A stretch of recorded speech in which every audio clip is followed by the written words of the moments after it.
अस्सलामु अलैकुम इन्नल हम्दुलिल्लाह नहमदुहु व नस्तईनुहु व नस्तगफिरुहु व नऊज़ु बिल्लाहि मिन शुरूरि अनफुसिना व मिन सय्यिआति अअमालिना मन यहदिहिल्लाहु फला मुदिल्ल लहु व मन युद्लिल्हु फला हादिय लहु अशहदु अल्ला इलाहा इल्लल्लाह वहदहु ला शरीका लहु व अशहदु अन्ना मुहम्मदन अब्दुहु व रसूलुहु अम्मा बअद फ़क़द क़ाल अल्लाहु तआला फ़िल क़ुरआनिल अलीम वल फ़ुरक़ानिल मजीद अऊज़ु बिल्लाहि मिनश शैतानिर रजीम बिस्मिल्लाहिर रहमानिर रहीम या अय्युहन्नास इत्तक़ू रब्बकुमुल्लज़ी ख़लक़कुम मिन नफ़्सिन वाहिदा व ख़लक़ मिन्हा ज़ौजहा व बस्स मिन्हुमा रिजालन कसीरन व निसाअ वत्तक़ुल्लाहल्लज़ी तसाअलून बिही वल अर्हाम इन्नल्लाहा काना अलैकुम रक़ीबा या अय्युहल्लज़ीना आमनुत्तक़ुल्लाहा वक़ूलू क़ौलन सदीदा युस्लिहु लकुम अअमालकुम व यग़फ़िर लकुम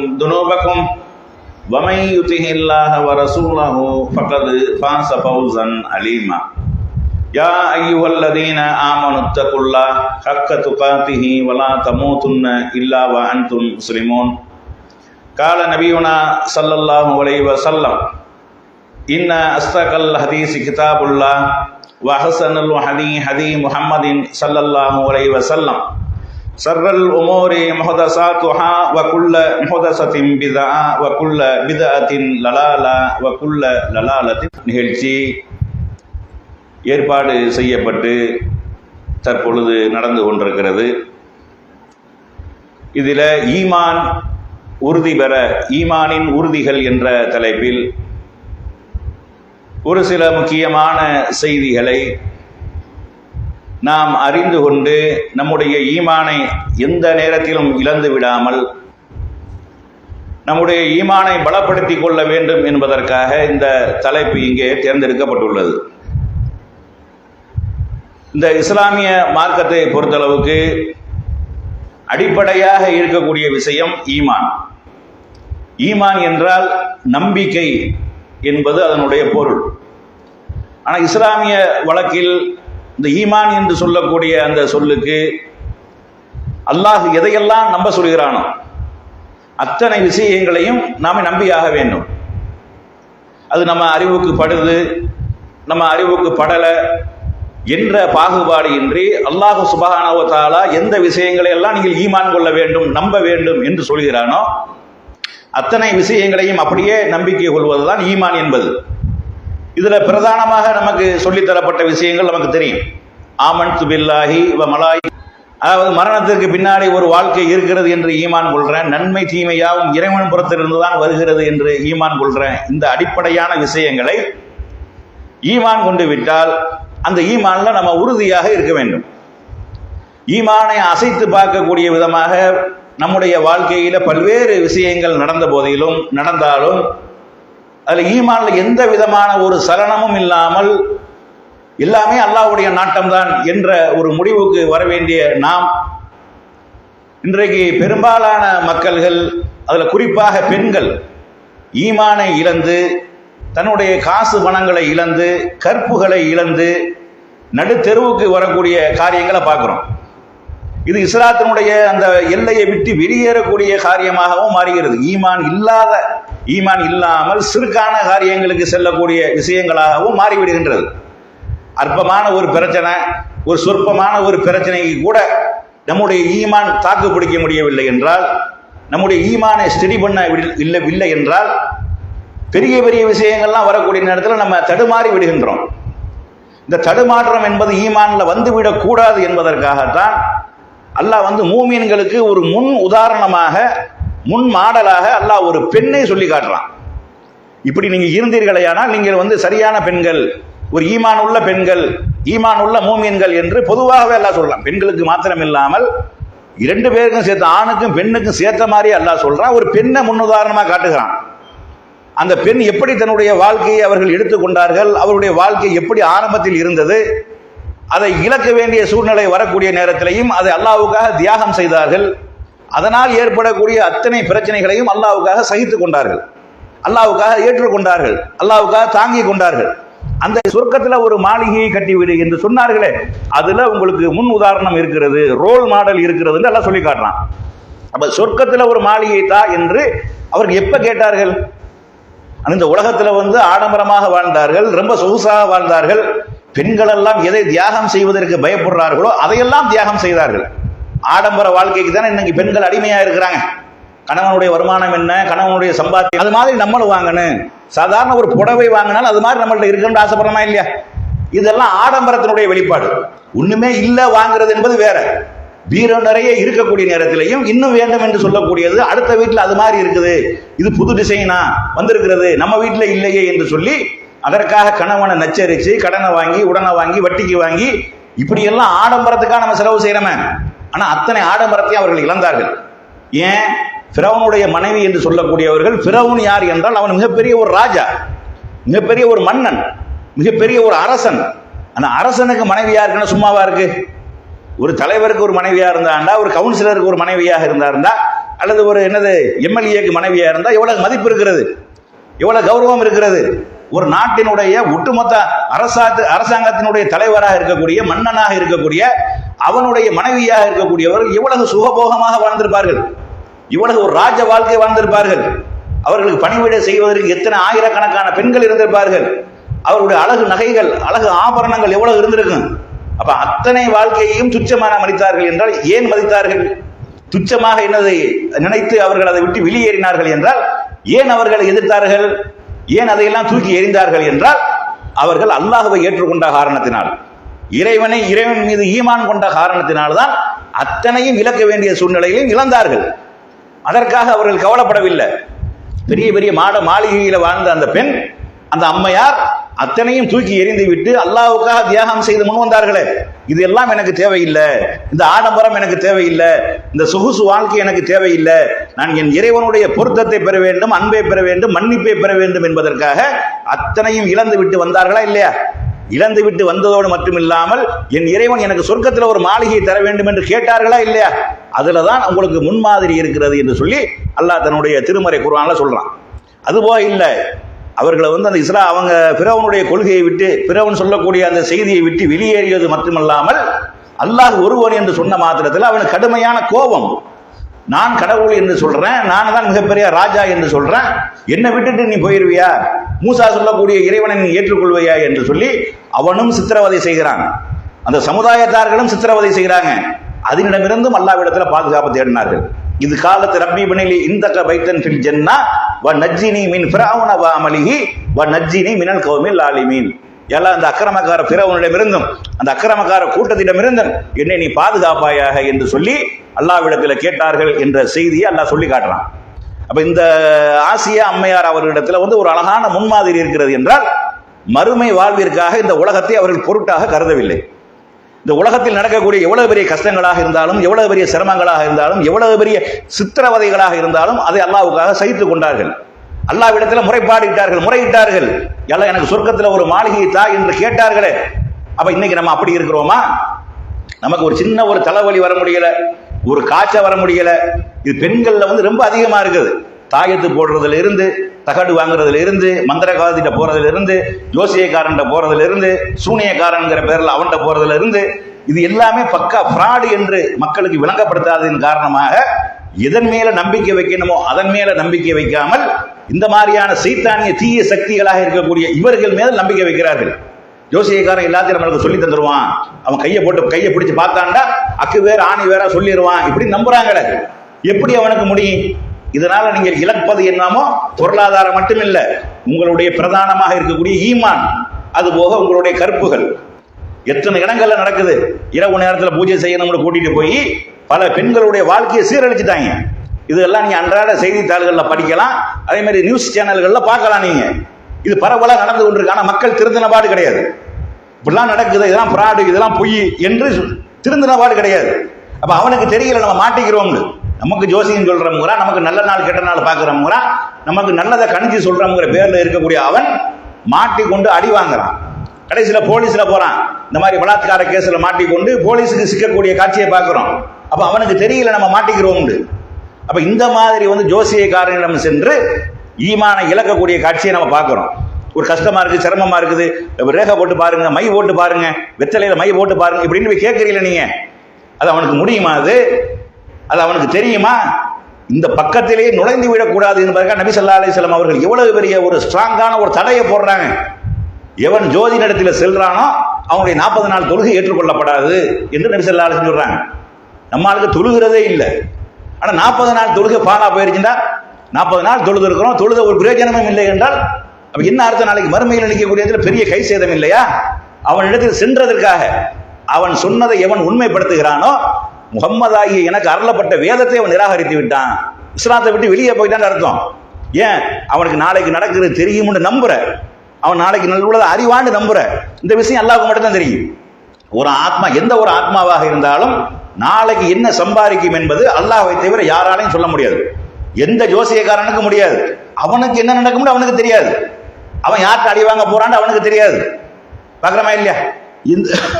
நீங்க நல்லா பார்க்கலாம். எந்த ஜோசியக்காரனா இருந்தாலும் சரி, அவன் நம்மள்கிட்ட வாங்குற 5 ரூபா 10 ரூபாய்க்கு பிச்சைக்காகத்தான் இருப்பானே ஒழிய, அவன் தனக்குண்டு ஒரு நல்ல நாள் தீர்மானம் பண்ணி கோடீஸ்வரன் ஆயிருக்கிறானா, கோடியா சம்பாதிச்சிருக்கிறானா, எந்த ஜோசியக்காரனும் பிளைட்ல வந்து இறங்குறானா, சொந்தமா ஒரு ஆடி காரை வச்சிருக்கிறானா? இல்ல. ஆக பிச்சைக்காரனாக தெருவழியே தெரியறான். ஒரு கிளிப்பட்டியை வந்து தூக்கிட்டு அவனை ஜோசியம் பார்க்கறீங்களான்னு திர்றான, நம்ம அவன்கிட்ட பார்ப்போம்னு அவனுக்கு தெரிஞ்ச முதல்ல இது தெரியுமா இல்லை? இல்ல கரெக்டா ஒரு ஊட்ட போய் நிற்பான்ல, இந்தமா நீங்க ஜோசியம் பார்ப்பே முடியும், ஜாதகத்தில் சொல்லப்பட்டிருக்கு, என் விரல் கணிப்புல இருக்கிறது, இங்க வாங்க நான் உனக்கு பார்க்கறேன்னு கேட்கலாமா இல்லையா? அப்படி எந்த ஜோசியக்காரனா போய் கேட்டிருக்கிறானா? ஜோசியம் பார்க்கறீங்களாமா, ஜோசியம் பார்க்கறேன் ரோட்டு வழியே தெரியுறான். நல்லா நீங்க பாக்குறீங்க. அப்ப என்ன விளங்குது?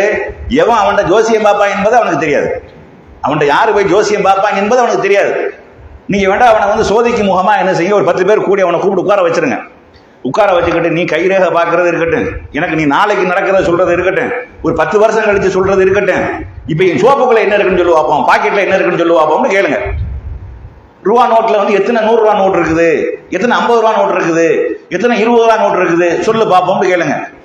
இருக்கிற நோட்டுகள்ல என்ன சீரியல் நம்பர் போட்டிருக்குன்னு சொல்லு நீ பார்ப்போம் அப்படின்னு கேளுங்க. உண்மையிலேயே அவனுக்கு நாளைக்கு நடக்கிறது அவனுக்கு தெரியுமாக இருந்தால், அவன் ஜோசியக்காரனுக்கு எல்லாம் தெரியும் என்று நீங்க நம்புவீர்களே, ஆனால் இது கண்டிப்பாக தெரியணும். என் பாக்கெட்ல என்ன இருக்கிறது என்பது அவனுக்கு தெரியணும், எவ்வளவு ரூபாய் இருக்கிறது என்பது அவனுக்கு தெரியணும், ஒவ்வொன்றுடைய சீரியல் நம்பரும் தெரியணும். இப்படி சொன்ன உடனே சீரியல் நம்பரை கொடுத்து நோட்டை கொடுத்து செட் பண்ணி வச்சிருப்பாங்க. அப்ப நம்ம அங்க போய் வேற மாத்திரணும்.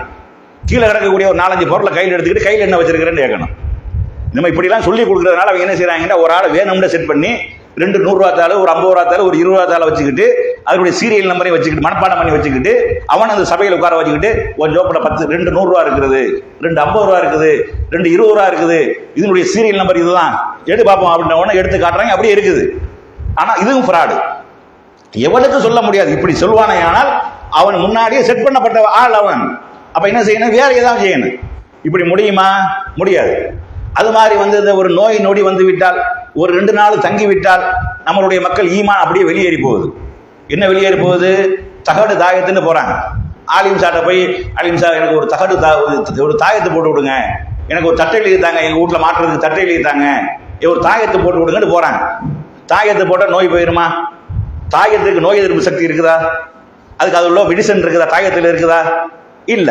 அப்ப தாயத்தை எப்படி நம்புறார்கள் என்றால், இந்த தாயத்து என்பது எனக்கு வரக்கூடிய பிரச்சனை, என்னுடைய ஆபத்துகளை இந்த தாயத்தை தடுக்கும்னு நம்புறாங்க. இந்த தாயத்திற்கு அந்த சக்தி இருக்குன்னு நம்புறாங்க. இது இஸ்லாமா? இப்படி சாதாரண ஒரு கூடுக்கு ஏதாவது ஒரு சக்தி இருக்குதா? ஒரு சாதாரண ஒரு அலுமினிய கவர் கூடுக்கு அது உள்ளாக்க என்ன இருக்கணுமே? குர்ஆனே இருந்துட்டு போகுது. இவங்க குர்ஆனே தான் வைக்கிறது இல்லை. பழைய லாட்டரி சீட்டு, பழைய பேப்பரு, இதுகளை சுருட்டி உள்ள வச்சு என்ன செஞ்சிடறாங்க? மூடிடுறாங்க. சரி, என்னண்டு இருந்தாலும் இதற்கு அந்த சக்தி இருக்குதா? தாயத்திற்கு அந்த சக்தி இருக்குதா? எந்த ஒரு நோயா இருந்தாலும் தடுக்கக்கூடிய ஆற்றல் இருக்குதா? அது எப்படி முடியும்? அந்த தாயத்துக்கு என்ன சக்தி இருக்கு? ஒண்ணும் இல்லை. இவன் நம்பிக்கை அது. இந்த தாயத்து அல்லாஹ் தடுக்க, அல்லாஹ் ஒரு எப்படி ஒரு விஷயத்தை தடுப்பானோ, ஒருத்தனுக்கு நோய் வரக்கூடாது என்றால் அல்லாஹ் எப்படி தடுப்பானோ அது மாதிரி இந்த தாயத்தை தடுத்து விடும்னு நம்புறானே. இது இணை வைப்பு இல்லையா? இது சிறுக்கு இல்லையா? நபிகள் நாயகம் ஸல்லல்லாஹு அலைஹி வஸல்லம் அவங்கள்ட்ட ஒரு 10 பேர் என்ன செய்யறாங்க? இஸ்லாத்தை ஏற்றுக்கொள்வதாக உடன்படிக்கை எடுக்கிறதுக்கு வர்றாங்க. உடன்படிக்கை எடுக்க வந்தா நபி ஸல்லல்லாஹு அலைஹி வஸல்லம் அவங்க 9 பேர் உடன்படிக்கை எடுத்துறாங்க. கலிமாவை சொல்லுங்க, அஷ்ஹது அல்லா இலாஹ இல்லல்லாஹ் அஷ்ஹது அன்ன முஹம்மது ரசூலுல்லாஹ் என்ற கலிமாவை சொல்லிட்டு அவர்களுக்கு உறுதிமொழி கொடுத்துறாங்க.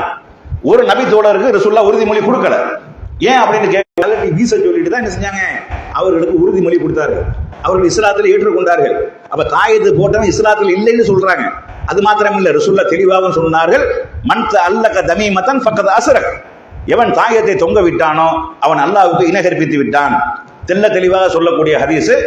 உக்பா பின் ஆமீர் ரலியல்லாஹு அவங்க அறிவிக்கக்கூடிய ஹதீஸ் அஹமதுல பதிவு செய்யப்பட்டிருக்கிறது. அப்ப இந்த தாயத்து போடுவது என்பது ஈமானை விட்டு வெளியேற்றக்கூடிய, இஸ்லாத்தை விட்டு வெளியேற்றக்கூடிய, குஃப்ரின் பக்கம் செல்லக்கூடிய, நிரந்தர நரகத்துக்கு செல்லக்கூடிய ஒரு காரியமாக இருக்கிறது.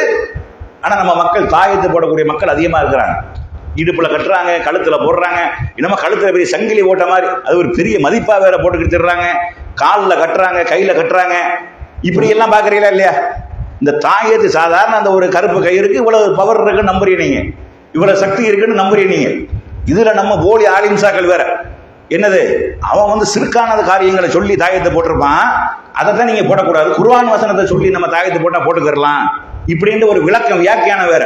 இந்த தாயத்தை தொழில என்னது நியாயப்படுத்துறதுக்கு, தாயத்தை போட்டு அப்படியே பறக்கத்தை கொட்டிரும்னு சொல்றதுக்கு, அப்படியே அல்லாஹ்வுடைய அருள் வந்துரும்னு சொல்றதுக்கு இப்படி ஒரு வியாக்கியானம். நீங்க நல்லா பாருங்க, எந்த ஒரு தாயத்து வியாபாரியாவது எவன் தாயத்தை போட்டு கொடுக்குறோம்னு சொல்றானோ அவனுடைய வாழ்க்கையை பார்த்தீங்கன்னாங்க அதுல பாதாளத்துல இருக்கு.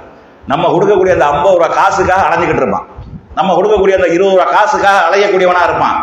ஒரு தாயத்தை போட்டா லட்சாதிபதி ஆயிடலாம்டா. 10 தாயத்தை வச்சிருக்கிறானே, தாயத்து ஃபேக்டரி அவன் தானே வைக்கிறான், வச்சிருக்கிறான், அவன் தானே செஞ்சு கொடுக்குறான். அப்ப அவன் எவ்வளவு பெரிய கோடீஸ்வரனா இருக்கணும். அவன் தர்ற தாயத்து, ஒரு தாயத்தை போட்டா நம்ம லட்சாதிபதியாக கோடீஸ்வரனா ஆயிடலாம் என்றால், தாயத்து ஃபேக்டரி வச்சிருக்கக்கூடிய, தாயத்தை செஞ்சு கொடுக்கக்கூடிய ஒரு காரியத்தை செய்யறான அவன் எவ்வளவு பெரிய கோடீஸ்வரனா இருக்கணும். அப்படி எவனையாவது நீங்க பாக்குறீங்களா? அவன் நம்மள்ட்ட 5க்கும் 10க்கும் பிச்சை எடுக்கக்கூடியவனாக அல்லாஹ் ஆக்கி வச்சிருக்கிறான். அப்ப நம்ம மக்கள் சிந்திக்க மாட்டேங்கிறாங்க. அவனாக பிச்சைக்காரனா இருக்கிறான், தாயத்துங்கிற பேர்ல நம்மளை சுரண்டி சாப்பிடுறான், நம்மள்ட்ட 10-50 ரூபா காசுக்கு நிக்கிறான். இவன் எப்படி நமக்கு இந்த நோயை போக்குவான், இவன் எப்படி நமக்கு செல்வத்தை தருவான் இப்படின்னு விளங்குறாங்களா இல்லையா? விளங்குறது கிடையாது. விளங்கினார்களே ஆனால் ஈமான் உறுதியாக இருக்கிறது அர்த்தம். அதுபோக வந்து முஸ்லீம்கிட்ட போட்டா நபி ஸல்லல்லாஹு அலைஹி சொன்னாங்களோ, நீ வந்து காபீர்கிட்ட போட்ட காரணத்தினால தான் உன் தாயத்தை அறுத்து போட சொன்னேன். இந்த அபூபக்கர் சித்திக் ரலியல்லாஹு இருக்கிறார்கள், அவர்கிட்ட போய் நீ தாயத்தை போட்டுக்கொள் அப்படி சொன்னாங்களா? இந்த உமர் ரலியல்லாஹு இருக்கிறார்கள், அவர்கிட்ட போய் நீ தாயத்தை போட்டுக்கொள் அப்படி சொன்னாங்களா?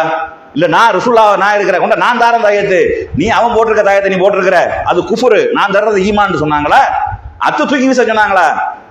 அத்து தூக்கி வீச சொல்லிட்டு தான் சொன்னார்கள், மன் தஅல்லக தமீமத்தன் ஃபக்கத் அஸ்ரக், எவன் தாயத்தை தொங்க விடுகிறானோ அவன் அல்லாஹ்வுக்கு இணை கற்பித்து விட்டான்னு சொன்னாங்களா இல்லையா? இன்னைக்கு நீங்க சர்வ சாதாரணமா பாக்குறீங்க, ஈமானை இழக்கக்கூடிய அத்தனை காரியங்களையும் நம்முடைய சமுதாயம் செய்து கொண்டிருக்கிறது. இதற்கு மிகப்பெரிய ஒரு தூண்டுகோலாக பெண்கள் இருக்கிறார்கள். அது ரொம்ப வேதனையான விஷயம். இதற்கெல்லாம் மூல காரணமா யார் இருக்கிறது? பெண்கள் தான் அந்த நம்பிக்கையில் அதிகமாக ஊறி கொண்டு போயிருக்கிறார்கள். அதே மாதிரி பேய் பிசாசு என்ற ஒரு நம்பிக்கை, இது இஸ்லாமிய நம்பிக்கையா? இஸ்லாத்துல உள்ள நம்பிக்கையா?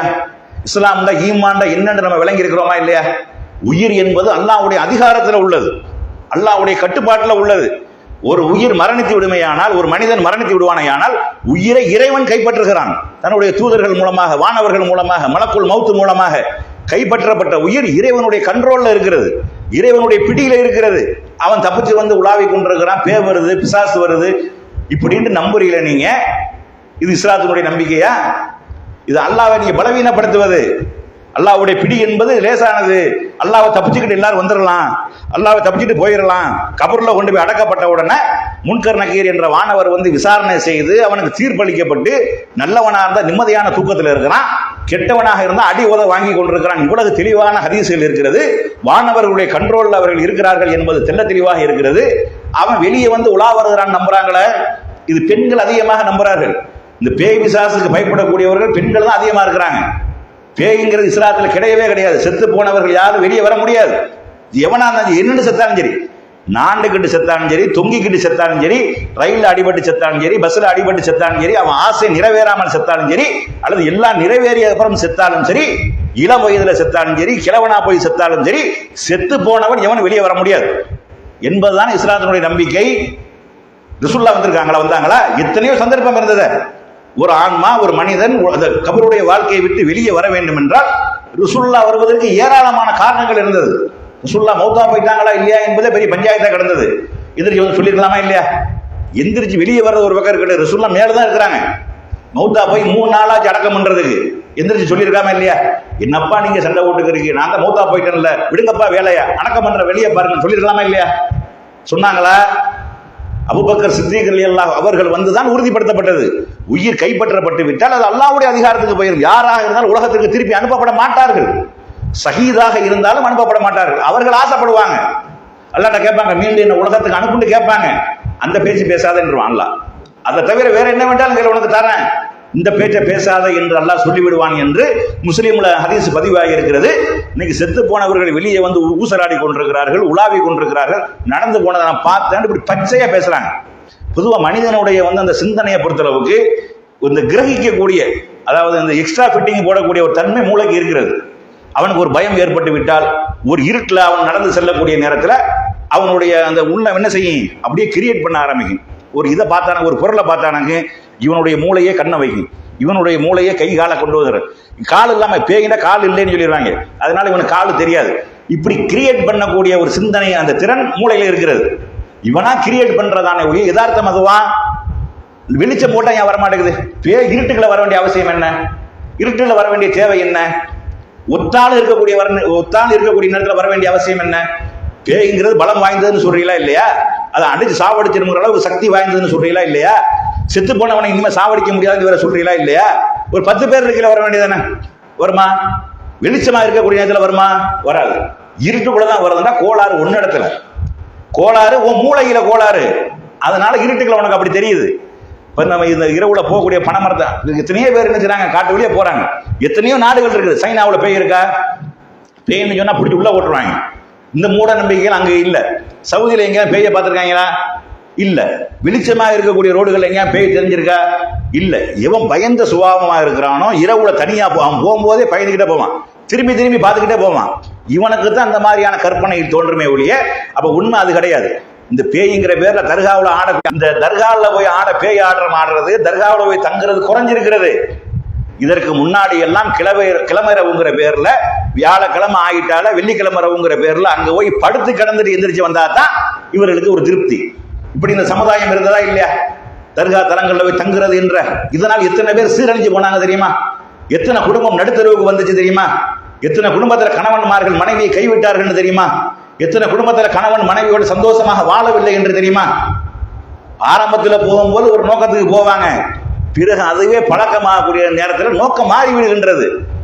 இந்த ஒரு காரணம்லாம் வேணும்னு போற, ஜாலியா போறாங்க, அங்க போய் பல கூத்துகள் பண்றாங்க. இப்படி எல்லாம் நீங்க பாக்குறீங்களா இல்லையா? இதுக்குண்டே பேயாடுவதற்கு என்ற ஆட்கள் செட் பண்ணப்பட்டு பேயாடப்படுகிறது. உண்மை கிடையாது. நீங்க நாகூர் தர்காவா இருந்தாலும் சரி, ஏர்வாடியாக இருந்தாலும் சரி, மனநல பாதிக்கப்பட்டவர்கள் சில பேர் இருக்கிறாங்க. மூல குழம்பியவர்கள், பைத்தியமானவர்கள், புத்தி சுவாதீனம் இல்லாதவர்கள் நிறைய பேர் இருக்கிறாங்க. அது ஒரு பக்கம். ஆனா இவர்களை வச்சு இந்த மாதிரியாக பேய் என்று ஒன்று இருக்கிறது என்று காட்டுவதற்காக பேய் ஆடக்கூடிய மக்களை செட் பண்ணி வச்சிருக்கிறாங்க. நெசமாவே செட் பண்ணி வைத்துக் கொண்டு காசு கொடுத்து பணம் கொடுத்து அவர் இந்த கிளம்பரவை வந்து விட்டு அவருக்கு நம்ம பக்தி உரி ஏறி பேய் ஏறி ஆடுற மாதிரி அவர்களுக்கு காசை கொடுத்து ஆட விட்டு அந்த காரியங்கள் மக்கள் ஈர்த்து கொண்டிருக்கிறார்கள். ஏர்வாடிக்கு போனா பைத்தியம் குணமாயிரும் சொல்லிட்டு கொண்டு போய் எத்தனையோ பேரை கட்டி போட்டார்கள். அவர்கள் மனநல காப்பகம் வைத்துக் கொண்டு சித்திரவதை செய்து அந்த மாதிரி கொடுமைப்படுத்தி கொண்டிருந்தார்கள். அது தீப்பிடிச்சு எரிஞ்சா இல்லையா? எங்க போனாரு சையது இப்ராஹிம் சாஹிப்? எங்க போனாரு? அவர் பைத்தியத்தை குணமாக்குறாரு, ஆபரேஷன் பண்றாரு, கனவுல வர்றாரு போறாருன்னு சொல்றீங்களே, ஏன் இவர்களை காப்பாற்ற முடியவில்லை? கனவுல வந்து ஏன் ஆபரேஷன் பண்ணனே? நிஜமா வந்து பண்ணிட்டு போக முடியாதானே? உண்மையிலேயே அவர் பெரிய டாக்டரா இருந்துட்டு போறாருங்க, பெரிய சக்தி வாய்ந்தவரா இருக்கட்டும், ஆபரேஷன் பண்றதா நேரில் வந்து பண்ண வேண்டியதானே? ஜிஹெச்ல போய் பண்ண வேண்டியதானே? பண்ணலாமா இல்லையா? எத்தனையோ ஏழைகள் கஷ்டப்பட்டு கொண்டிருக்காங்களா இல்லையா? ஆபரேஷன் பைபாஸ் சர்ஜரி பண்ண முடியாம கஷ்டப்படுறாங்க, கேன்சருக்கு ஆபரேஷன் பண்ண முடியாம கஷ்டப்படுறாங்க, ஹீமோதெரபி வைக்க முடியாம சிரமப்படுறாங்க. இவர் பெரிய டாக்டர் தானே, இவரு வரலாமா இல்லையா? வந்து இதெல்லாம் செஞ்சுட்டு போலாமா இல்லையா? என்ன ஆகி போக மீறி, அல்லாஹ்வுடைய அதிகாரத்தை மீறி, வானவர்களுடைய பிடியை மீறி எந்த ஒரு ஆத்மாவும் வெளியே வர முடியாது என்று இவ்வளவு திட்டவட்டமாக தெரிஞ்சதுக்கு அப்புறமும் ஒருத்தன் பேயை நம்புறான்டா என்ன அர்த்தம்னா, இஸ்லாத்தை நம்பவில்லைன்னு அர்த்தம், அல்லாஹ்வை ஏற்றுக்கொள்ளவில்லைன்னு அர்த்தம்.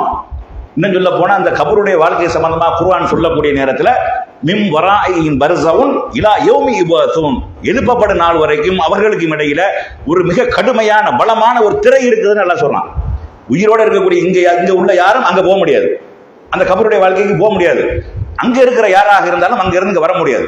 ரெண்டுக்கும் இடையில திரை இருக்கிறது. திரையின்ற பெரிய தடுப்பு இருக்கிறது. இங்கிட்டு இருந்து அங்கிட்டு யாரும் போக முடியாது, அங்கிட்டு இருந்து யாரும் இங்கிட்டு வர முடியாது. அப்படி ஒரு தடுப்பை ஏற்படுத்தி இருக்கணும் அல்லாஹ் சொல்றான். ஆனா நம்ம மக்கள் என்ன செய்யறாங்க? இந்த பேய் பிசாசு நம்பிக்கையில ஊறி போனவர்களாக, மூழ்கியவர்களாக, ஈமானை இழந்து கொண்டிருக்கக்கூடிய காட்சிகளை பார்க்கிறோம், கற்புகளையும் இழந்து கொண்டிருக்கக்கூடிய காட்சியை பார்க்கிறோம். இதனால் எடுபட்டு போகக்கூடிய பேய்ங்கிற பேரை வச்சு கண்டவனோடையும் உல்லாசம் நடத்தக்கூடிய காட்சிகள் எல்லாம் நடக்கிறது. அப்ப இந்த நம்பிக்கை இஸ்லாத்துடைய நம்பிக்கை இல்லை. உண்மையிலேயே ஒரு ஆளுக்கு வந்து மனநல பாதிக்கப்பட்டிருந்தா அதுக்கு அழகான சைக்காலஜி டாக்டர்கிட்ட போய் காட்டுங்க. அவன் ஆழ்ந்த உறக்கத்திற்கு உண்டான மாத்திரையை கொடுப்பான், நிம்மதிக்கு உண்டான மாத்திரையை கொடுப்பான். பல சிந்தனைகளையும் பல யோசனைகளையும் இல்லாமல் கொஞ்ச நாள் தூங்கினார்களே ஆனால் அது சரியா வந்துடும். இதுதான் மருத்துவம் சொல்லக்கூடியது. அந்த மாதிரி நோய் இருக்கிறது சில பேருக்கு மனநல பாதிக்கப்பட்டு ஒன்று கிடக்க ஒன்று பேசுறது, பழைய ஓட்ட இருக்காத மாதிரி என்ன செய்யும், எந்த காலத்திலேயே உள்ளதெல்லாம் நினைவுக்கு வந்துடும். எப்ப எல்லாம் கேட்டதெல்லாம் ஓடியாரும். அவங்க நம்ம அந்த பேச்சே பேசியிருக்க மாட்டான். இவன் எங்கேயாவது போய் ஒரு கேட்டிருப்பான், உருது பேசுற மாதிரி கேட்டிருப்பான். கேட்கறதும் பார்க்கறதும் நம்மளுடைய மூளையில ஸ்டோரேஜ் ஆகுது. அதை முதல்ல விளங்கிக்கிறங்க. நம்ம என்னத்தை கேட்கிறோமோ அது நம்ம மூளையில ஸ்டோரேஜ் ஆகுது, என்னத்தை பார்க்கிறோமோ அது எல்லாம் நம்ம மூளையில ஸ்டோரேஜ் ஆகுறது. அல்ல அப்படி ஒரு ஏற்பாடை செஞ்சு வச்சிருக்கிறான், பதிவு செய்யக்கூடிய வகையில் அல்ல அமைச்சு வச்சிருக்கிறான். இப்ப வந்து என்னது கிராக் ஆயிடுச்சுன்னு வைங்க, நெட்டு லூஸ் ஆயிருச்சு அப்படின்னா என்ன நடக்கும், எந்தெந்த மூளையில என்னென்னலாம் கிடக்குதோ மூளைக்குல அதை மட்டும் வெளியே வர ஆரம்பிச்சிடும். இவன் உருது பேசுவான். அப்ப இவன் சொல்றது இவனுக்கு உருதே தெரியாது அப்படின்னு. இவன் எங்கேயாவது போற இடத்துல கேட்டிருப்பான். ஒரு 2 நாள் சவுதி 2 வருஷம் சவுதியில இருந்திருப்பான், அங்க உருத பழகி இருப்பான். அதை இவன் பேசியிருக்க மாட்டான். வெளியே வந்து அது மூளைக்குள்ள நிக்கி. யாராவது குர்ஆன் ஓதுறத கேட்டிருப்பான். அதிகமாக அந்த யாசின் ஓதுறது, இந்த கத்தம் பாத்தியாக்கு போற இந்த மாதிரியான கோஷ்டிகளுக்கு இந்த யாசின் ஓதுறது நல்லா மண்டையில மூளையில இருக்கும், ஆனா வெளியே வராது. அதை மனப்பாடம் செய்யாத வரைக்கும் நல்லா இருக்கையில, புத்தி சுவாதீனமாக இருக்கக்கூடிய நேரத்தில், புத்தியோடு இருக்கக்கூடிய நேரத்தில் வந்து அது வெளியே வராது. ஆனா ஓட்டரைக்கான போச்சாங்க வெளியே வரும். அது மூளையில இருக்கக்கூடியது தன்னால வெளியே வரும். இந்த மாதிரி சில பேருக்கு நடக்கக்கூடியதை வச்சுக்கிட்டு இவன் உருது பேசுறான், இவனுக்கு குர்ஆனை ஓத தெரியாது, குர்ஆன் ஓதனா இப்படி என்னத்தையாவது என்ன செய்து கிளப்பி விட்டுறது. இது எல்லாம் மூளையில உள்ளது வெளியாகிட்டு இருக்குது. ஓட்ட ரெக்கார்டை போட்டோம்னு வைங்க, வீணா போன ரெக்கார்டு, அது ஒன்று நடக்க ஒன்று சொல்லிக்கிட்டே இருக்கு, சொன்னதை சொல்லிக்கிட்டே இருக்கு, எங்கேயே உள்ள தகவல் வந்துகிட்டே இருக்கு, எப்பயெல்லாம் என்னவெல்லாம் கேட்டுச்சு அதெல்லாம் பேசிக்கிட்டே இருக்கும். அப்ப இப்படியான சில பேருக்கு ஹிஸ்டீரியா என்று சொல்லக்கூடிய சில மனநோய்கள் தான் இருக்குதே ஒழிய செத்து போனவர்கள் வந்து மேலாடுவது கிடையாது. செத்து போனவர்கள் அவர்கள் வந்து இவர்கள் மேல உட்கார்ந்துக்கிட்டு உணவு ஆற்றி படைக்கிறதும் கிடையாது, வெளியே வரவும் முடியாது. அப்ப இந்த நம்பிக்கை இஸ்லாமிய இடத்துல இருக்கணுமா இல்லையா? மூமின் இடத்துல கண்டிப்பாக இருக்கணும். இந்த நம்பிக்கையை நீங்க நம்பவில்லை என்றால் நீங்கள் அல்லாஹ்வை சரியான முறையில் நம்பவில்லைன்னு அர்த்தம். அல்லாஹ் சொன்ன அடிப்படையில் இஸ்லாத்தை ஏற்றுக்கொள்ளவில்லை என்று அர்த்தம். செத்து போனவர்கள் வெளியே வர முடியாதுன்னு சொன்னதுக்கு அப்புறம் வருவான்னு சொன்னீர்களே, ஆனால் அல்லாஹ்வுடைய வாக்குக்கு மாற்றமாக உன்னுடைய வாக்கு அமைந்திருக்கிறது என்று அர்த்தம். அப்ப இது விளங்கி கொள்ளணும். அப்ப பேய் பிசாசு என்பது கிடையாது. அடுத்து என்ன, இந்த மாதிரி வந்து பெரிய பெரிய அவுலியாக்கள் இவங்கெல்லாம் வந்து பெரிய டாக்டராக மாறிவிட்டார்கள், ஆபரேஷன் பண்றாங்க, வர்றாங்க போறாங்க. அவுலியாக்களுக்கு நம்ம எல்லாரும் தெரியும், அவங்க வந்து என்ன செஞ்சிருவாங்க, நம்மளுக்கு வந்து உதவி செய்வாங்க, நம்ம என்ன பேசினாலும் அவர்களுக்கு விளங்கு, என்ன பேசினாலும் அவங்க கேட்குறாங்க, அவங்கள கூப்பிட்டோம்னா அவங்களுக்கு தெரியும். இப்படியாக சில மக்கள் நம்புறாங்க. அதாவது ஈமான்ல உறுதியாக இருக்க வேண்டிய நாம் எப்படியெல்லாம் ஈமானை இஸ்லாத்தை விட்டு வெளியே போய் கொண்டிருக்கிறோம், ஈமானை விட்டு வெளியே போய் கொண்டிருக்கிறோம் என்பதை பார்க்கணும். ஒரு மனிதன் உண்மையிலே எவ்வளவு பெரிய நல்லடியாராக இருக்கட்டுமே, நபிமார்களாகவே இருக்கட்டும், நபிமார்களாக இருந்தாலும் மரணித்ததுக்கு அப்புறம் இந்த உலகத்தில் நடக்கக்கூடிய விஷயம் தெரியுமா, அவர் நம்பக்கூடிய விதமாக அல்லாஹ் ஒரு ஆதாரத்தையும் அவர் காட்டுறான். நம்பணுமா இல்லையா? பெரும்பாலும் தூங்கினவர்களுக்கு தெரியாது. நம்ம தூங்கி ஒரு 2 நாள் கூட மாத்திரை போட்டு தூங்கிடுவோம். ஏதாவது ஒரு மாத்திரை வெளியில தூக்க வர மாட்டேங்குது போக மாட்டேங்குதுன்னு சொல்லிட்டு மாத்திரை போட்டு தூங்கிடும். 2 நாள் ஆனாலும் கூட காலையில தூங்கி சாயந்தரம் முடிச்ச மாதிரி தான் இருக்கும். 2 நாள் தூங்கினோம்னு தெரியாது. தேதியை பார்க்கணும் அல்லது இன்னொருத்தர் சொன்னா தான் நமக்கு தெரியும். அப்படிலாம் தூக்கத்தில் என்ன நடக்குதுன்னு அது யாருக்கும் தெரியாது. தூக்கத்திலேயே தெரியாத விஷயம் தனியா வரான். அப்ப வந்து அல்லாஹ் எழுப்பி கேட்கறான், எவ்வளவு நாள் இருந்த, 100 ஆண்டுகள் நீ மரணிச்சிருந்தாய் அப்படின்னு சொல்லிட்டு அல்லாஹ் ஆதாரத்தை காட்டுறான். இதெல்லாம் மக்கி மண்ணா போய் கிடக்கிறது. ஆனா அவருக்கு என்ன நடந்ததுன்னு தெரியாது, எவ்வளவு நாள் தூங்கணும்னு தெரியாது. மேல கிடக்கக்கூடிய ஒருவருக்கு உடம்பு அரிக்காமல் மேல கிடக்கக்கூடிய ஒருவருக்கு ஒன்றும் தெரியாது என்றால், மௌத்தா போய் உள்ள போட்டு அடக்கம் பண்ண இன்னும் ஒரு திண்டு ஒண்ணும் இல்லாம ஆகி போயிருமே, என்ன தெரியும், ஒண்ணுமே தெரியாது. இது ஒரு சம்பவத்தை அல்லாஹ் என்ன செய்யறான், குர்ஆன்ல சொல்லி காட்டுறான். அது மாதிரி இன்னை வரைக்கும் உயிரோடு இருக்கக்கூடிய ஒரு மனிதரை பத்தி அல்லாஹ் சொல்றான், ஒரு நபியை பத்தி அல்லாஹ் சொல்றான். ஈசா அலைஹிஸ்ஸலாம் அவர்கள் ரசூலுல்லாஹ்க்கு ஒரு 520 வருஷத்துக்கு முன்னாடி அனுப்பப்பட்ட ஈசா அலைஹிஸ்ஸலாம் அவர்கள் வந்து இஸ்ரவேல் சமுதாயத்துக்கு அனுப்பப்பட்டாங்க. அந்த மக்களுக்கு பிரச்சாரம் பண்ணாங்க. அந்த யூதர்களுக்கு வந்து பிடிக்கல. மரியம் அலைஹிஸ்ஸலாம் அவர்கள் ஈசா அலைஹிஸ்ஸலாம் பிறந்ததை வந்து ஒரு சரியான ஒரு முறையில் பிறக்கலை என்று சொல்லி அவர்கள் மேல கோபமாக இருந்து கடைசியில் அவர் கொல்ற வரைக்கும் தூண்டி என்ன செய்து கொல்ல போயிட்டாங்க. கொல்ல போனா அல்லாஹ் வந்து என்ன செய்யணும், தன் அளவில் உயர்த்தி கொண்டான். அங்க ஆள் மாறாட்டம், வேற ஒரு ஆளை கொன்றார்கள். கொண்டது உண்மை, ஆனா ஈசா அலைஹிஸ்ஸலாம் இல்ல. ஈசா அலைஹிஸ்ஸலாம் அவர்களை தன் அளவில் உயர்த்தி கொண்டு இன்னைக்கு வரைக்கும் என்ன செய்யறாரு, உயிரோட இருக்கிறாரு. இது முஸ்லிம்கள் அனைவருடைய நம்பிக்கை. காதியானிகள் என்று சொல்லக்கூடிய ஒரு வழிகட்ட இஸ்லாத்தை விட்டு வெளியேறி அந்த கூட்டத்தை தவிர மற்ற அனைவருடைய நம்பிக்கை என்ன, ஈசா அலைஹிஸ்ஸலாம் அவர்களை அல்லாஹ் தன் அளவில் உயர்த்தி கொண்டான். கியாமத் நாள்ல அவர் வருவார், கியாமத் நாளுடைய அடையாளமாக இருக்கிறார் என்பது நம்ம நம்பிக்கை. அப்ப இன்னைக்கு வரைக்கும் ஈசா அலைஹிஸ்ஸலாம் அவர்கள் உயிரோடு இருக்கிறார்கள். நம்ம கூப்பிட அவர் விளங்குமா? விளங்காது. நம்ம கேட்கறது அவருக்கு தெரியுமா? தெரியாது. நம்ம ஆளுக்கு யாராவது அவர்கிட்ட கேட்டிருக்கிறாங்களா? செத்து போன அவுளியாக்கள்ங்கிற பேர்ல செத்து போனவர்கிட்ட கேட்கறீங்களா? ஈசா அலைஹிஸ்ஸலாம் அவர்கள் யாரையாவது கேட்டிருக்கீங்களா? ஈசா அலைஹிஸ்ஸலாம் அதை கேட்டா சிறுக்குன்னு சொல்லிடுறாங்க, நல்லா தெளிவா சொல்லிடுறாங்க. கேட்கக்கூடாது, ஈசா அலைஹிஸ்ஸலாம் அதை கேட்கக்கூடாது. ஏன்ப்பா? அல்ல, அவங்க கடவுளாகிட்டாங்க. அவன் கடவுளாகிட்டு போற, நீ நபியா தானே வச்சிருந்த, நம்ம நபியா தானே நம்பிக்கிட்டு இருக்கிறோம். இல்ல அவரை கேட்கக்கூடாது, சிறுக்கு, அது காபீரு, அவர்கள்லாம் காபீரு அப்படின்ட்டு அவங்க மேல பழிய போட்டுறாங்க. யாரு? கிறிஸ்தவர்கள் மேல. ஈசா அலைஹிஸ்ஸலாம் அவர்களை அவன் வணங்குறான். அவர் பிள்ளையை கேட்டா பிள்ளையை கொடுப்பார்னு அவன் நம்புறான். ரிஸ்க் கேட்டா ரிஸ்க் கொடுப்பார்னு அவன் நம்புறான். தேவையை நிறைவேற்றுவார் நம்ம நம்புறான். நம்மளுடைய பார்வையில் என்ன? அவர் உயிரோடு இருக்கிறார். அவன் அல்லான்னு சொன்னது மட்டும் இல்ல, அவன் அல்லாஹ்னு சொல்லல, அல்லாஹ்வுடைய மகன் சொன்னான். அது மட்டும் இல்ல, அவன் காபீரு. அதன் மூலமாக அவருடைய எல்லா உதவியும் தேடி எல்லாம் தருவான்னு நம்புறான்ல, அதனாலயும் அவன் காபீர் தான். ஆனா நீ நபின்னு தானே நம்புற. நீ யார அட்ரஸ் இல்லாத ஆட்கள் எல்லாம் கேட்கறீல? நீ என்னைக்காவது ஈசா அலைஹிஸ்ஸலாத்தை கூப்பிட்டு கேட்டிருக்கிறியா? உன் உலமாக்கள்ல யாராவது சொல்லி தந்திருக்கிறாங்களா? அவர்கிட்டையும் கேட்கக்கூடாது என்பது வேற. அவர்கிட்ட கேட்டாலும் சிறுக்குதான், தெரியாது. கேட்டா அவருக்கு விளங்க மாட்டா, விளங்காது. எப்படி விளங்காது என்றால், நாளைக்கு மறுமையில் அல்லாஹ் எழுப்பி விசாரிக்கக்கூடிய நேரத்தில் ஈசா அலைஹிஸ்ஸலாம் அவரை கூப்பிட்டு கேட்கிறான், அல்லாஹ்வை விட்டு விட்டு உன்னையும் உன்னுடைய தாயாரையும் நீ தான் வணங்க வேண்டும் என்று அந்த மக்களுக்கு சொன்னியா அப்படின்னு அல்லாஹ் கேட்பான். நாளைக்கு மறுமையில நிப்பாட்டு இருக்கக்கூடிய நேரத்தில் அந்த கிறிஸ்தவர்கள்லாம் என்ன செய்வாங்க? நிற்கக்கூடிய நேரத்தில் நம்முடைய நம்முடைய அல்லாஹ்வுடைய மகன் வந்துட்டாப்புல, நம்மளை காப்பாற்றி கையை பிடிச்சி கூட்டிட்டு போயிடுவாப்புல, சொர்க்கத்துக்கு கூட்டிட்டு போயிடுவாப்புல அப்படின்னு அவங்க சந்தோஷமா இருக்கக்கூடிய அந்த நேரத்தில் ஈசா அலைஹிஸ்ஸலாம் அவர்களை கூப்பிடுவான். யா ஈசா இப்னு மரியம், மரியமுடைய மகன் ஈசாவே அப்படின்னு கூப்பிடு. அன்த குன்த லின்னாசி, நீ தான் இந்த மக்களுக்கு கட்டளை இட்டீரா, இந்த மக்களுக்கு சொன்னீரா உன்னையும் உன்னுடைய தாயாரையும் வணங்க வேண்டும் என்று, அல்லாஹ்வை விட்டு விட்டு வணங்க வேண்டும் என்று நீ தான் சொன்னியா அப்படின்னு அல்லாஹ் கேட்பான். அப்ப அவர் சொல்லுவார், சுபஹானக, அல்லாஹ் நீ தூய்மையானவன், எனக்கு தெரியாது, நான் உயிரோடு அவர்களோடு வாழக்கூடிய காலம் வரைக்கும் நான் அவர்கள் என்ன செய்கிறார்கள் என்பதை நான் கண்காணித்துக் கொண்டிருந்தேன், அறிந்து கொண்டேன். நீ என்னை உயர்த்தியதுக்கு அப்புறம் அவங்க என்ன செஞ்சாங்க எனக்கு தெரியாது. நீ நாச்சு அவங்களாச்சு. நீ அவங்களை தண்டிச்சாலும் அவர்கள் உன்னுடைய அடிமைகள், நீ அவர்களை மன்னித்தாலும் அவர்கள் உன்னுடைய அடிமைகள் என்று கையை விரிச்சிடுவார். இப்ப இன்னைக்கு வரைக்கும் உசுரோடு இருக்கிற ஈசா அலைஹிஸ்ஸலாம் அவர்கள், ஈசா அலைஹிஸ்ஸலாம் அவர்களை கடவுளாக்கின விஷயம் ஈசா அலைஹிஸ்ஸலாம் அவர்களுக்கு தெரியாது. அவர்கள் வாழக்கூடிய காலத்தில் எவனும் அவரை கடவுளாக ஆக்கவில்லை. ஈசா அலைஹிஸ்ஸலாம் அவர்களை கடவுள் என்று எவனும் சொல்லவில்லை. அந்த கிறிஸ்தவர்கள் சொல்லவில்லை, அந்த யூதர்கள் சொல்லவில்லை. இயேசுநாதர் கடவுள் என்று வாழக்கூடிய காலத்தில், ஈசா அலைஹிஸ்ஸலாம் அவர்கள் வாழ்ந்து இருக்கக்கூடிய காலத்தில் எவனும் சொல்லல. அவரை கைப்பற்றியதுக்கு அப்புறம் தான் சொன்னான்.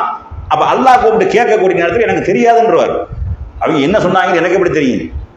என் உள்ளத்தில் என்ன இருக்குது என்பது உனக்கு தெரியும். ஆனா நீ என்ன அர்த்தத்தில் கேட்கிற, என்ன காரணத்துக்காக கேட்கிற எனக்கு தெரியும், எதுக்குன்றே எனக்கு தெரியாதுன்றவர். இப்படி கையை விரிச்சிருவார் என்று வருது. இன்று வரைக்கும் உயிரோடு இருக்கக்கூடியவர். இன்றைக்கு ஈசா அலைஹிஸ்ஸலாம் அவர்கள் வணங்கப்பட்டு கொண்டிருக்கிறார்கள். அவர்களை வணங்குவதற்கு ஒரு கூட்டம் இருந்து கொண்டிருக்கிறது. அந்த விஷயம் ஈசா அலைஹிஸ்ஸலாம் அவர்களுக்கு தெரியாது என்றால், செத்து போன ஒருவருக்கு நீ தெரியும்னு நம்புறியா இல்லையா? இது எவ்வளவு பெரிய பாவம்.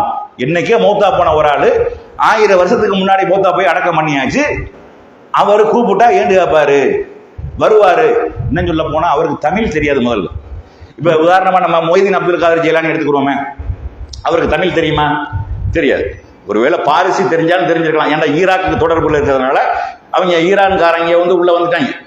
ஈசா அலைஹிஸ்ஸலாம், அதாவது அலி ரலியல்லாஹு அவங்க, ஹுசைன் ரலியல்லாஹு அவர்கள்லாம் இருக்கக்கூடிய காலத்திலேயே அந்த பாரசீகமும் ஈராக்கும் ஒன்றிணைந்து விட்டது. ஒருவேளை அவருக்கு பாரசீகம் தெரிஞ்சா தெரியும், அரபி தெரியும். இதை தவிர உருது தெரியுமா? உருது இப்ப 500 வருஷத்துக்கு முன்னாடி தான் உண்டான மொழி. இந்தி தெரியுமா? தெரியாது. தமிழ் தெரியுமா? தெரியாது. இங்கிலீஷ் தெரியுமா? தெரியாது. அவருக்கு வாழ்ந்த காலத்தில் இந்த மொழியெல்லாம் தெரியாது. ஆனா இவன் என்ன நம்புறான்டா, இங்கிலீஷ்ல கூப்பிட்டாலும் அவருக்கு விளங்கும்னு நம்புறான், தமிழ்ல கூப்பிட்டாலும் விளங்கும்னு நம்புறான், உருதுல கேட்டாலும் விளங்கும்னு நம்புறான். இது சரியான நம்பிக்கையா? ஒருத்தனுக்கு வாழும் போது ஒரு மொழி தெரியல. இப்ப எனக்கு பிரெஞ்சு மொழி தெரியாது. நீங்க உசுரோட இருக்கிற, நீங்க எனக்கு பிரெஞ்சில பேசுறீங்க, எனக்கு விளங்குமா? என்ன கேட்கறேன்னு எனக்கு தெரியுமா? தெரியாது. ஏன்? அந்த மொழியே எனக்கு தெரியாது. எனக்கு மொழியே தெரியாமல் இருக்கும் பொழுது நீங்க இந்த பிரெஞ்சில பேசினா எனக்கு தெரியுமா? தெரியாது. அப்ப செத்து போனதுக்கு அப்புறம் எனக்கு தெரியுமா பிரெஞ்சு தெரியுமா? உசுரோட இருக்கும் போதே தெரியாத மொழிகள் செத்து போனதுக்கு எப்படி தெரியும்? முதல்ல மரணம்னா முதல்ல என்னன்னு விளங்கிறீங்க. இஸ்லாத்தை பொறுத்த அளவுக்கு மரணம் அப்படின்னா என்ன அப்படிங்கிறத நபி ஸல்லல்லாஹு அலைஹி வஸல்லம் அவங்க அழகா ரத்தின சுருக்கமாக தெளிவா சொல்றாங்க. இதா மாத்தல் இன்சான் இன் கதஹ அன்ஹு அமலுஹு, ஒரு மனிதன் மரணித்து விட்டான் என்றால், இதுக்கு ரசூலுல்லாஹ் சொல்றாங்க மரணம்னா என்னங்கிறது அழகான ஒரு டெஃபினேஷன். வேற எவனும் சொல்ல தேவையில்லை. வேற எவனும் இதுக்கு விளக்கம் வலிஞ்சு கிழிஞ்சு எவனும் எந்த விளக்கம் கொடுக்க தேவையில்லை. இந்த ஒரு ஹதீஸை நீங்க மனசுல வச்சுக்கிறீங்க. இதா மாத்தல் இன்சான் இன் கதஹ அன்ஹு அமலுஹு, ஒரு மனிதன் மரணித்து விட்டானேயானால் அவனுடைய அனைத்து செயல்பாடுகளும் துண்டிக்கப்பட்டு விடுங்கிறாங்க. பார்க்க முடியுமாண்டா முடியாது, கேட்க முடியுமாண்டா முடியாது, பேச முடியுமாண்டா முடியாது, சுவாசிக்க முடியுமானா முடியாது. இதயம் துடிக்குமா என்றால் துடிக்காது. பிடிக்க முடியுமா என்றால் முடியாது. நடக்க முடியுமா என்றால் முடியாது. எந்த ஒரு செயலும் செயல்படாது. எந்த ஒரு உறுப்பும் இயங்காது. இதுக்கு பேர் தான் மரணம். மரணம்ல உயிர் மட்டும் வெளியாக்கப்படும், உயிர் கைப்பற்றப்படும், உடல்ல எந்த இயக்கமும் இருக்காது. இதுக்கு பேர் தான் மரணம்ங்கிறது. மரணித்து விட்டாரே ஆனால் அவனால் இயங்க முடியாது, கேட்க முடியாது, பார்க்க முடியாது, பேச முடியாது, சுவாசிக்க முடியாது, சிந்திக்க முடியாது, எந்த ஒன்றும் நடக்காது. இதுதான் மரணம் என்று இஸ்லாம் நமக்கு சொல்லி இருக்கக்கூடிய நேரத்தில் மரணித்து விட்டவர் கேட்பார் நம்புறது எப்படி நம்புறது? எப்படி கேட்க முடியும்? கேட்க முடியுமா? எப்படி முடியும்? சரி, அது போக இன்னொன்று என்னன்னா, ஒரு மனிதர் மௌத்தா போயிட்டார், அவர் மண்ணுக்குள்ள போட்டு புதைச்சிட்டோம். புதைச்சதுக்கு அப்புறம் பேசுறது உள்ளக்க போகுமா? பேசுறது விளங்குறாங்க. முதல்ல காத்து வேணும். காற்று இல்லை என்றால் அந்த ஓசை வெளியாகாது. காற்றினுடைய அலைவரிசையின் மூலமாக தான் நாம் பேசக்கூடிய பேச்சுகள் அடுத்தவர்களுக்கு கடத்தப்படுகிறது, செவியினுடைய பறையில போய் தட்டப்படுகிறது. காத்து இல்லைன்னா போகாது. ஒரு கண்ணாடி கூண்டுக்குள்ள நின்று என்ன கத்துனாலும் வெளியே கேட்காது. வெளியே அங்கிட்டு திரும்பி நின்று கொண்டு என்ன கத்துனாலும் அவனுக்கு போய் சேராது. ஏன் சேராது? காத்து கிடையாது. அப்ப மண்ணலி போட்டு மூடினதுக்கு அப்புறம் ஒருத்தன் கேட்கறான் அப்படின்னு நம்புறது எவ்வளவு பெரிய பைத்தியக்காரத்தனம். இதனாலதான் அல்லாஹ் குர்ஆன்ல சொல்லிடுறான், செத்து போனவர்கள் நபியை உங்களால் கேட்க செய்ய முடியாது. செத்து போயிட்ட உசுரோட இருக்கும்போது நீ கேட்க செய்யலாம், நீ சொல்றதை விளங்க வைக்கலாம், அல்லாஹ் நாடினா உள்ளத்துல கொண்டு போய் சேர்ப்பான். செத்து போயிட்டாங்கன்னா கேட்க முடியாது. இன்னகலா துஸ்மியுல் மௌத்தா, நபியே நீங்கள் இறந்தவர்களை செவியேற்க செய்ய முடியாது அப்படின்னு ஒரு வசனத்துல சொல்றான். வமா அன்தபி முஸ்மியின் மன்ஃபில் குபூர், சமாதிகளில் உள்ளவர்களையும் செவியேற்க செய்ய முடியாது. மூத்தா போனையும் செவியேற்க செய்ய முடியாது. கபர்ல கொண்டு போய் வச்சு அடக்கம் பண்ணதுக்கு அப்புறமா அவர்களை உங்களால் செவியேற்க செய்ய வைக்க முடியாது என்று அல்லாஹ் அவ்வளவு தெளிவாக என்ன செஞ்சிருக்கிறான், சொல்லி இருக்கிறான். ஆனா இன்னைக்கு இறந்து போனவர்கள், செத்து போனவர்கள் கேட்கிறார்கள், பார்க்கிறார்கள், நமக்கு தருகிறார்கள், நம்மளுக்கு பிள்ளையா அவர்கள் தான் தருகிறார்கள், நம்மளுக்கு குட்டி அவர்கள் தான் தருகிறார்கள், ரிஸ்க் அவர்கள் தான் தருகிறார்கள் என்று இந்த மக்கள் நம்பி தர்கா தலங்கள் சென்று ஈமானை இழந்து இஸ்லாத்தை விட்டு வெளியேறக்கூடிய காரியங்களில் ஈடுபட்டுக் கொண்டிருக்கிறார்கள். இந்த மாதிரியான ஈமானை விட்டு வெளியேறக்கூடிய காரியத்திலிருந்து முற்றிலுமாக தவிர்த்து முழுக்க முழுக்க அல்லாஹ்வை நம்பி, அல்லாஹ்வை எப்படி நம்ப வேண்டும் என்றால், என்ன ஒன்று நடந்தாலும் அல்லாஹ் தான், அல்லாஹ்வை தவிர எந்த ஒன்றும் கிடையாது, அவன் நாடியதான் நடக்கும். குல் நபியை நீங்க சொல்லுங்கள், இந்த என் இறைவன் எனக்கு எதை நாடி விட்டானோ அதை தவிர வேற எதுவும் என்னை அணுகாது என்று சொல்லுங்கள் என்ற அளவுக்கு இந்த